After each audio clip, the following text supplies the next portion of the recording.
Hi everyone, welcome back to our channel. What's going on, people? Well, it might not be welcome back for some of you, it might be your first time here on the channel. So, welcome. Yeah, we actually haven't done like a actual sit down sort of discussion thing with everyone, innit? We need to do a get to know us video, don't we? Yeah, that's coming, that's coming. So, today's video is going to be the start of something new for our channel, isn't it, Akeem? Yeah. We're going to be basically making sense out of the nonsense. Kind of thing. It's going to be topical. We're going to be talking about current affairs, kind of some of the biggest news stories.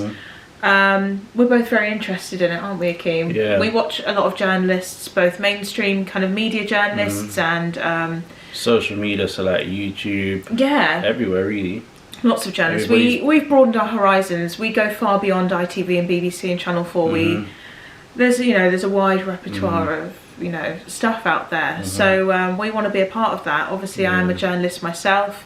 Akeem, you can be a journalist if you want. Oh. I don't know, we can call it like a sort of you could be a citizen journalist. Independent journalist. Yeah, that's pretty much what I am at the minute. So we want to kind of bring topical news to the attention of, I guess, a younger audience. Well, an audience of all ages, but all ages. We're open to everybody. Yeah, we kind of want to be the LBC of our channel. Show this to your grandparents if you want to. Yeah, to anyone. This is for everyone. So we're going to discuss some topics that we've chosen, and we want you to interact if you are watching and if you stay with us throughout. If you do, thank you so much. And we'd love to see your comments and what you think of certain things that we discuss. So yeah, I think we should just get into the video. Yeah. So our first topic, I've got my phone here, done a bit of planning. Yeah. So I might be resorting to the phone for kind of facts and things and research that I've done. First we're going to talk about the vaccine, because that's been a big story this week, the vaccine. I feel like that's the word that's been looming for a long time throughout this pandemic, but the vaccine. Yeah, the past week though, it's been coming into... But I feel like it's kind of been that golden ticket to freedom almost. There's been so much kind of, I guess, expectation around getting a vaccine so that we can go back to normal life, really. Because currently, here in England anyway, we're in a 4 weeks lockdown and we're, halfway through it now? Yeah, pretty much halfway through it. So the reason why they're talking about vaccines and stuff is because they're just talking about the next steps, what's to come next, really, because the big question is now what's going to happen once we come out of lockdown, because there's something like there's this tier system thing, so it's from 1 to 4, and basically every level. I think it's 1 to 3, isn't it? Wasn't there 4 as well? Could have sworn there was No, you know what? I think 4 was. I think 4 is. Because it was one or two people that said it. I think 4 is just a total lockdown, which is basically what we're in now. But it's confusing. 3, a lot of people are confused by the tier system. I was. What was we in? We were in tier 2. 2. Oh, I thought we went to 3. I think it goes. Isn't 1 the most severe? This is something I saw a lot of broadcasters discussing. Like, which one is the most severe? Is it 3 or 1? I think 1 was the most severe. Lowest. No. How? No, I think 1 was the most severe, wasn't it? No, it wasn't. Can you remember we was 1 and then we went to 2? Oh yeah, 3 is the most. Tier 3 is the most severe. Oh god, it's confusing.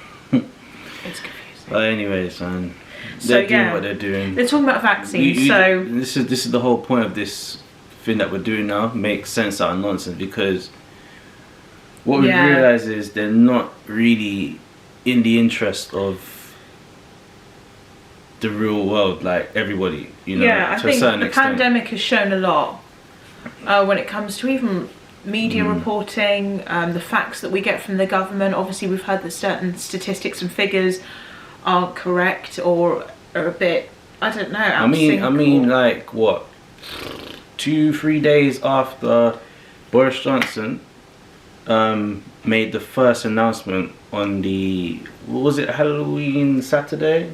I don't know. I believe it was then when he announced that England's going into lockdown again.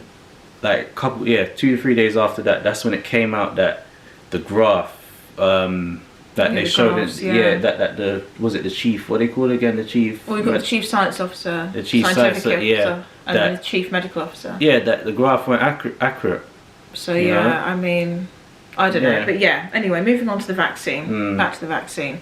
So according to a Sky News report, The UK government is in advanced discussions with Moderna to ensure access to its vaccine by spring next year, with results showing the jab is 94.5% effective. Wow. So we were hearing about Pfizer's vaccine, but I believe this vaccine is overtaken. It says this suggests it can be stored and transported much more easily than a Pfizer slash BioNTech. Oh my god, if I've got that wrong. Sorry. Vaccine, which was last week announced to be 90% effective at protecting people from coronavirus. So this new Moderna one is 94.5% effective and obviously can be stored easier. It's looking like this is the vaccine. Yeah, that's the only thing I heard them talk. But then I'm hearing one or two people talk about there's four types of vaccines. But this one is the one that the government are in advanced discussions about at the moment. What's the difference with them? I don't know. I don't think we're supposed to know. I mean, I don't know, but so yeah, the vaccine. So then that opens up a whole debate about whether, I guess, people want the vaccine, whether people don't want the vaccine, whether it's going to be mandatory. You hear all these words about mandatory. I was about to say mandatory. Mandatory. That's a vaccine and mandatory merged. Tongue twist. So yeah, I guess, yeah, and then there were reports, if I can just get that up now, about Ticketmaster. Yeah. So I guess with the vaccine, we're kind of hearing discussions about control almost as a result. So we were hearing about Ticketmaster potentially not letting people into concerts unless they'd had the vaccine, but they've now denied this. Yeah, it says Ticketmaster has denied reports that fans will be required to prove they've had a vaccine or a negative COVID-19 test before attending concerts. See. So they've dismissed that. Yeah.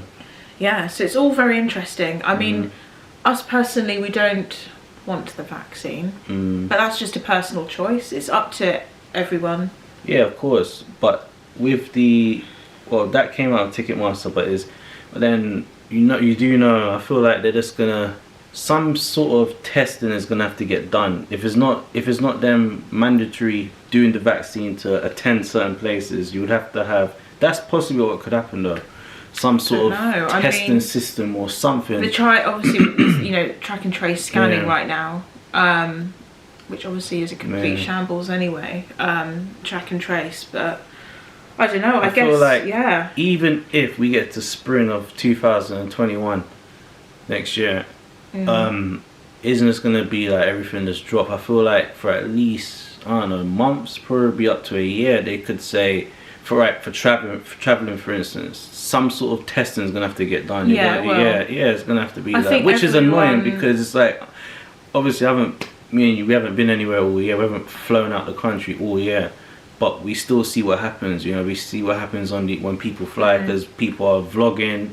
You know, they're showing on TV the sort of things that happens as well. And it's like when you get to another country, you gotta do like a basically self-isolate for 14 days or up to 14 days. Every country have different rules. Some countries are 10 days, some countries are 14 days. But I guess we'll see what the future holds. We'll see what happens. I mean, as of spring next year, this vaccine could come into effect and things could change. I guess we'll see what happens. So let us know in the comments if you would take the vaccine, like if you would want the vaccine, if you wouldn't, why wouldn't you, if you want it. Let us know if you do. It's interesting to hear what different people think. I mean, true. Everyone's entitled to do whatever they want. If you want the vaccine, if you don't, you don't. So it'll be interesting to see what happens.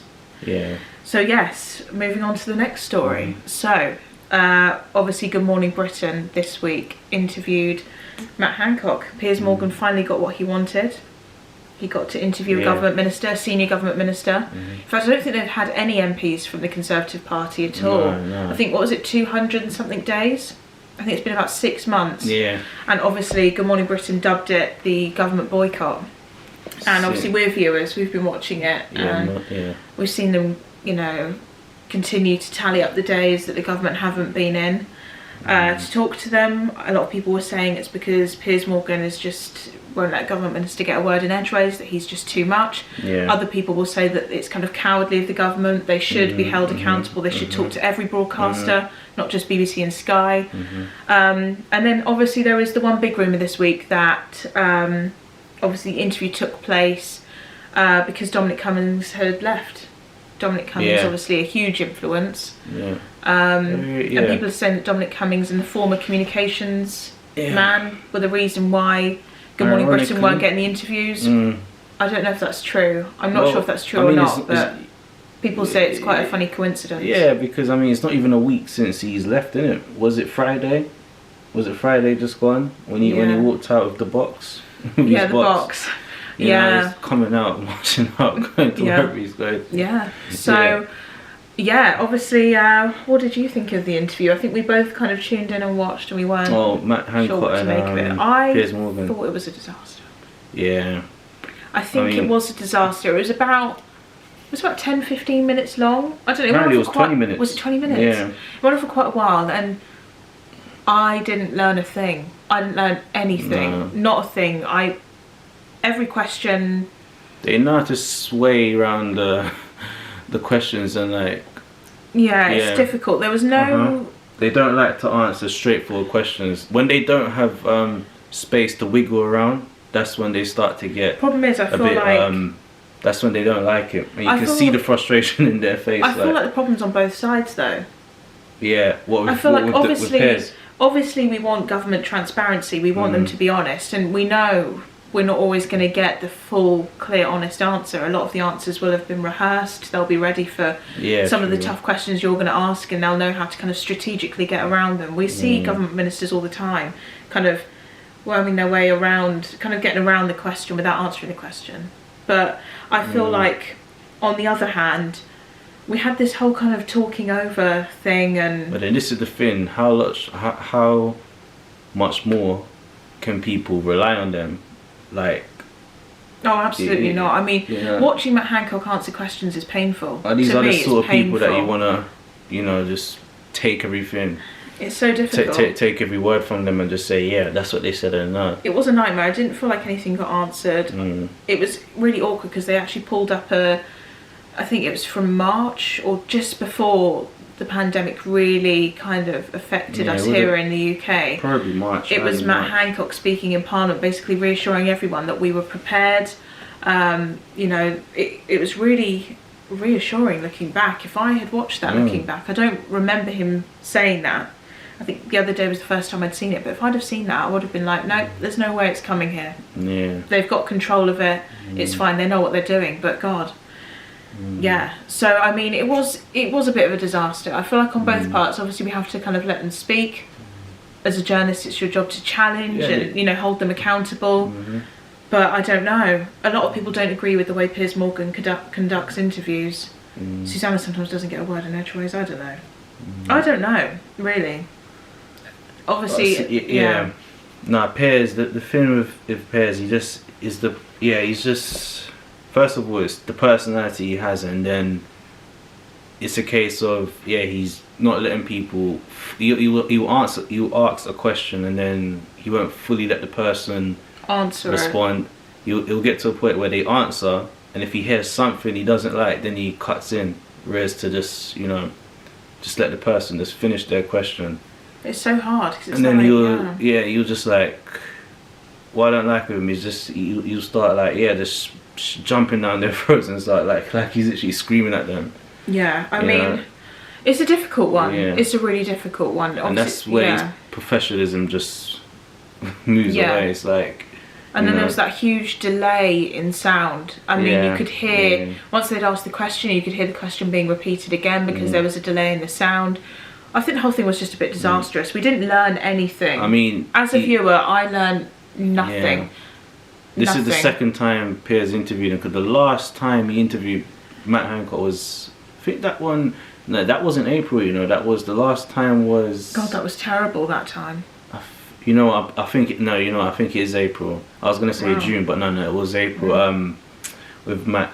Yeah, but no, that interview was worse than this one, because actually it got kind of tense as well. But it did get tense. Yeah, it's very different. I actually found it funny. But Good Morning Britain and I'd say BBC Breakfast are very, very different programmes altogether. Very different. You're gonna get a lot of different ways of interview. Well, they're different programs, aren't they? You can't really compare them. But so that was that. So I mean, did you I don't know. What did you make of the interview if you saw it? It'd be really interesting to see what other people made of it.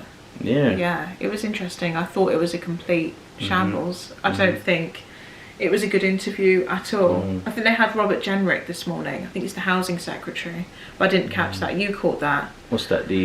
Robert Jenrick, the housing secretary on Good Morning Oh, Britain. yeah, this morning, so, I mean, MPs are starting to, senior government ministers and MPs from the Conservative Party, they're starting to come onto the programme now. We're seeing a bit of a change. There's still not much help. No. The mainstream media scare. I think a lot of people have lost faith in the mainstream media as a result of this pandemic. So it'd be interesting to see what people think about the mainstream media. Do you even watch the mainstream media anymore?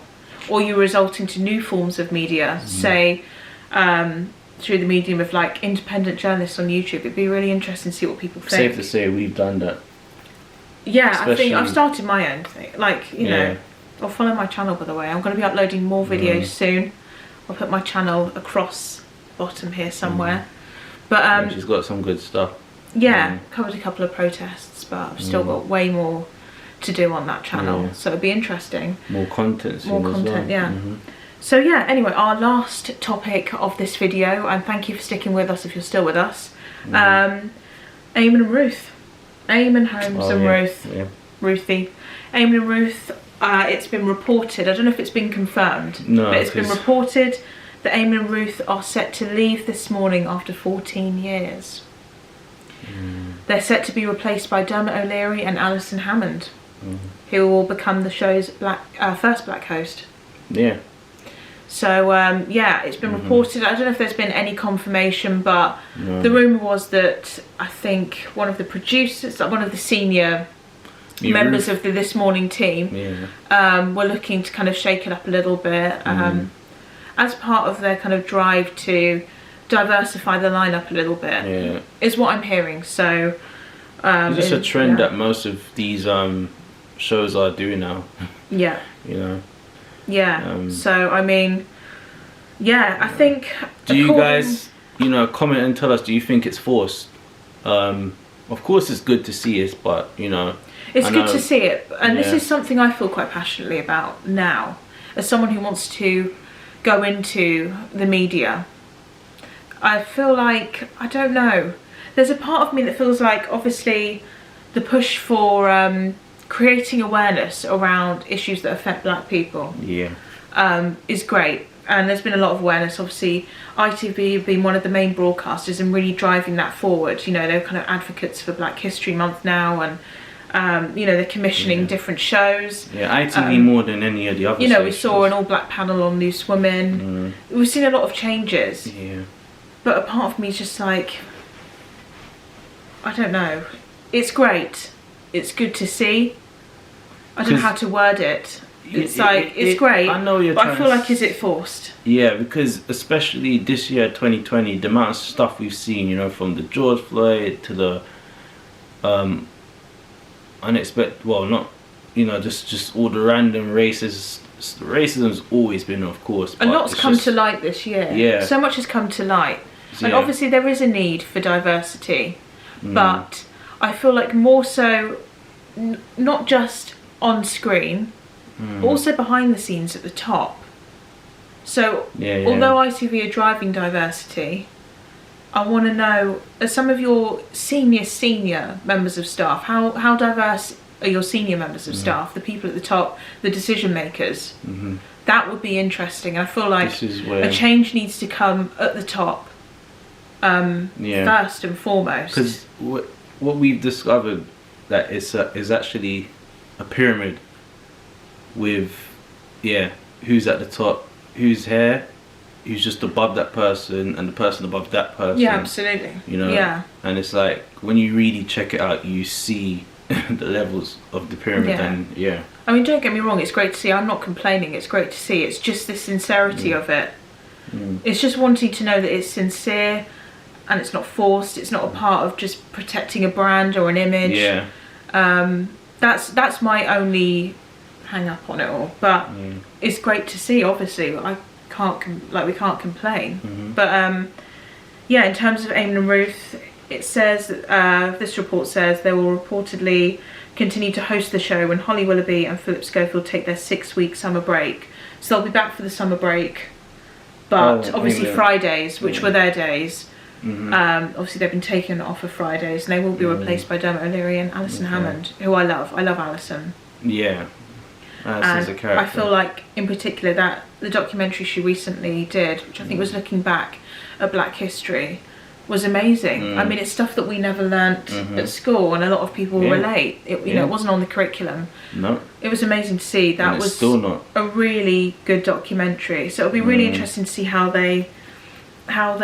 Fridays are with them. Yeah. Yeah, it'll be interesting to see how it is. You know, will it be a good move to get rid of Ruth and Eamonn? You know, people have been there such a long time, or is it a welcome change? What do you think? Is it a welcome change, or are you not with this kind of shake-up? Do you feel like things should be left as they are?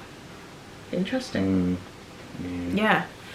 So yeah, I think that brings us to the end of our video. So yeah. We kind of want to do this every week. Want it to be a weekly thing. I feel like this video was quite a bit longer than we anticipated. Yeah. But there's just so much. Yeah, we want to continue talking about it. We want to get people involved. Hopefully, maybe we can read some comments out in our videos once we build up more viewers, I guess. Yeah. We'd love to hear your comments. What you think about things we've discussed. And yeah, I guess we'll see you in the next video. And you can tell us some of the stuff you would want us to talk about, and you know, write in the comment section, and we'll. Yeah. Happily just, the great thing is, like, the time we're at the moment, well, not the great thing, it's not a great time. But I guess the thing is, there's a lot arising every week. There's like something different and outrageous and crazy every week. So we kind of want to make sense out of the nonsense and discuss it with you. And the fact that majority of people are home now, you guys probably watching this, or some of you might be home more often now as well. So, you know, this is will be something incredible to just tune into week in and week out, you know. Definitely. So yeah, if you've liked it, tune in again next week, and follow our Instagram. We'll put that there. Yeah. And we just want to continue this kind of topical kind of video. We'll kind of want to go down this road of talking about current affairs, topical stuff, but just kind of trying to make sense of it like everyone else is. Really, you know, you struggle to see anything like this. As popular as YouTube is, you know, don't really see, especially here in the UK anyway. Definitely. Yeah. So tune in next week, and we hope you enjoyed the video. Like the video if you liked it. Please don't dislike it. Don't dislike thumbs it. Up, thumbs up. Yeah, thumbs up the video, subscribe to our channel for more, and we'll see you in our next video.